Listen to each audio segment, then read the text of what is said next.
If you live in the Boston area and you've caught yourself thinking, we make good money, so why does this feel so tight? This video is for you. Because what I'm seeing right now is a quiet shift happening.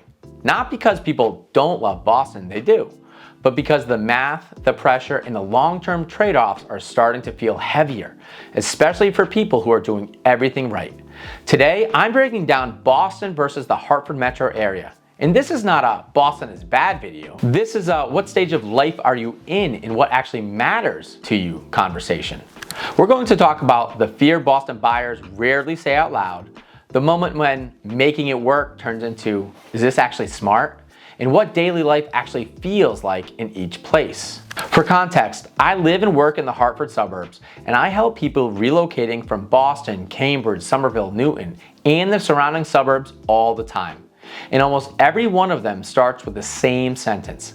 We never thought we'd leave Boston, but... So stick around until the end because I'm going to explain why so many Boston buyers end up choosing Connecticut even when they swear they never would. How to know if this move actually makes sense for you. But before we talk about prices, towns, or schools, we need to talk about the thing that actually drives most of these decisions, and that's fear. Boston is exciting, it's dense, it's historic, it's intellectual, and opportunity rich. But once people start thinking beyond the next year or two, a quieter fear creeps in. I hear things like, if we don't buy now, we'll never afford it. Or, what if prices keep rising faster than our savings? Or, what if we buy in the wrong place and can't undo it? Boston buyers aren't afraid of buying, they're afraid of buying wrong. Let me give you an example of what I mean. I'll talk to somebody approved for around $850,000. Dual income, professional jobs, solid savings. On paper, they're doing well. But in practice, that budget might mean a 1,400 square foot condo in Newton, or a small single family in Medford that needs work, or stretching into the 900s just to stay in a preferred school zone. And once you factor in competition, waived contingencies, and renovation costs, the margin for error gets razor thin. In Boston, the pressure isn't just price, it's precision. You have to choose the right neighborhood, the right block, the right building, the right unit, because one wrong decision can lock you into something that doesn't grow with you. Now here's the surprises people get when they start looking in the Hartford area. That fear drops noticeably. Let me give you another example. Instead of feeling rushed, buyers slow down. Instead of, we have to win this house, it becomes, does this house actually fit our life? Decisions feel reversible. Mistakes can be survived, and then clarity goes up. In the Boston area, $700,000 to $900,000 often buys entry, not upside. You're buying into location, access, and long-term appreciation, eventually. But in the short term, you're often sacrificing space, flexibility, and lifestyle margin.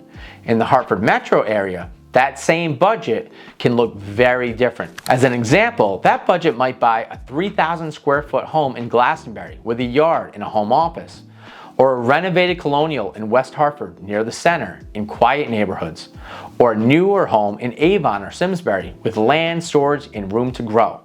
And this is where a different mindset kicks in. Buyers stop asking, can we survive this payment? And they start asking, what if this actually supports our life and builds equity? In Hartford, buyers aren't chasing appreciation at all costs. They're positioned for it without living on the edge. I worked with a couple living just outside of Boston, late 30s, professional careers, no kids yet, but planning. They were approved for about $900,000 in renting while waiting for the right time. They could buy in Boston area, but it would have meant maxing out their comfort zone, compromising on space, and accepting that one unexpected expense could change everything. They kept saying, we'd be house poor, but at least we'd still be in Boston. Out of curiosity, not commitment, they started looking at the Hartford area. Let me give you an example of what changed. They found homes in West Hartford, in Glastonbury, and realized something very quickly. They weren't just buying more house, they were buying margin. Margin to save, margin to travel, margin to start a family without immediately outgrowing the house. They didn't move because Hartford was cheaper. They moved because it felt safer, calmer, and smarter.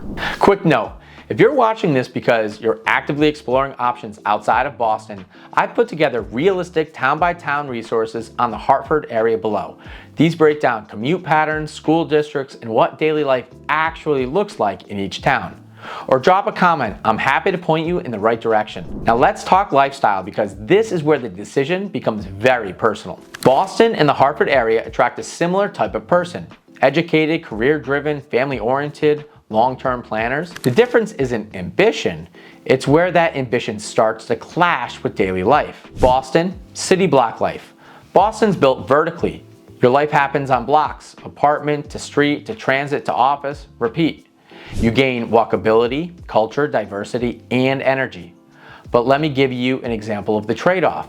Your living space is tighter, outdoor space is shared, privacy is very limited. Boston optimizes for access, but personal space is something you rent, not own. The Hartford area is built horizontally. Life spreads out. You go from your house to your yard, neighborhood, town. You drive 5 or 10 minutes instead of walking downstairs. But in return, you gain separation, quiet, and a true home base. Community shows up differently. School events, town greens, youth sports, farmers markets. Boston gives you proximity to everything. Hartford gives you something to connect to. People rarely move to Hartford.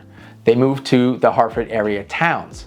Let me give you specific examples. West Hartford often appeals to buyers from Newton or Brookline.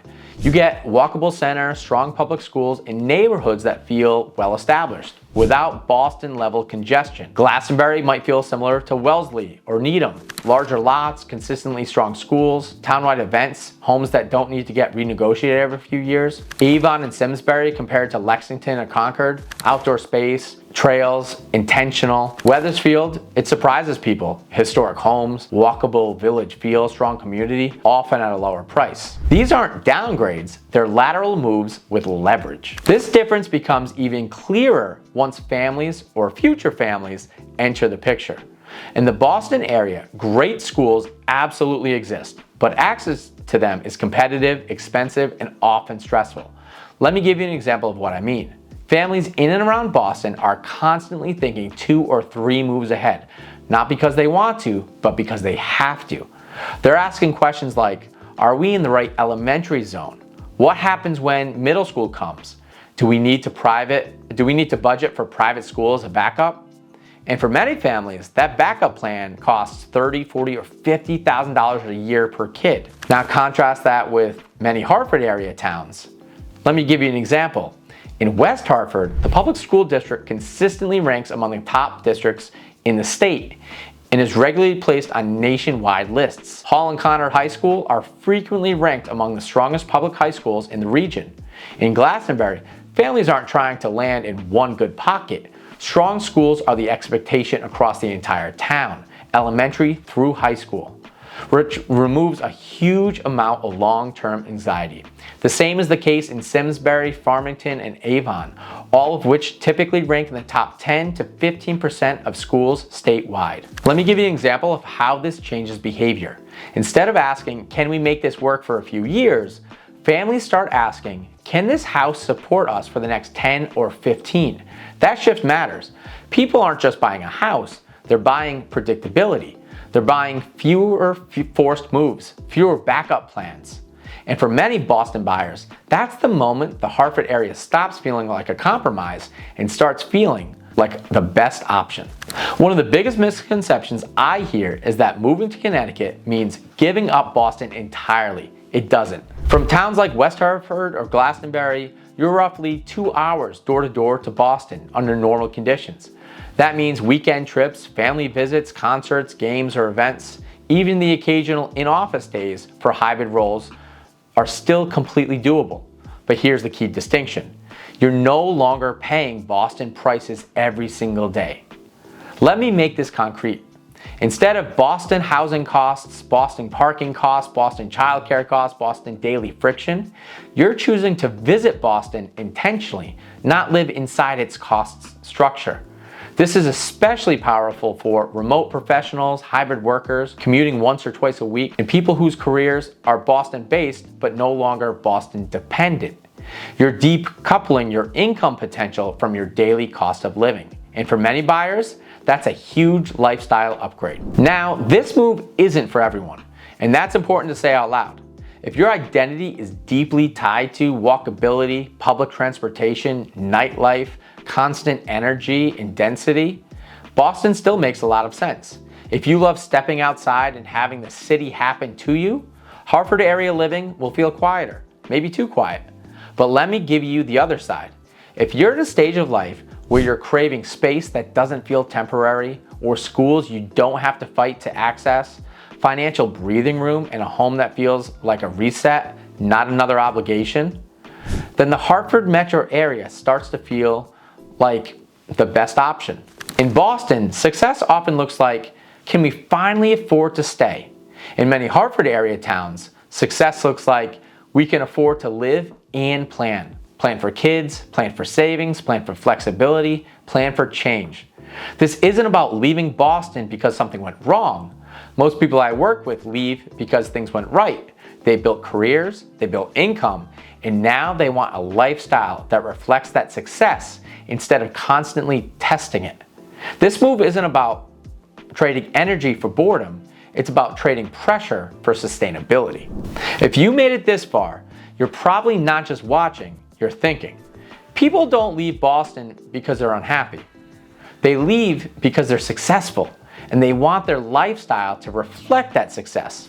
If you're comparing your options or seriously considering the Hartford area, I've built resources to help you understand which towns actually fit your lifestyle, not just your budget. Those are linked below, or you can reach out directly to me, even if you're months or years away. And if this helped at all, please make sure you subscribe. I break down relocation decisions like this every week. No hype, just real talk. Because where you live should make your life easier, not harder. Thanks so much for watching, and we'll see you on the next one.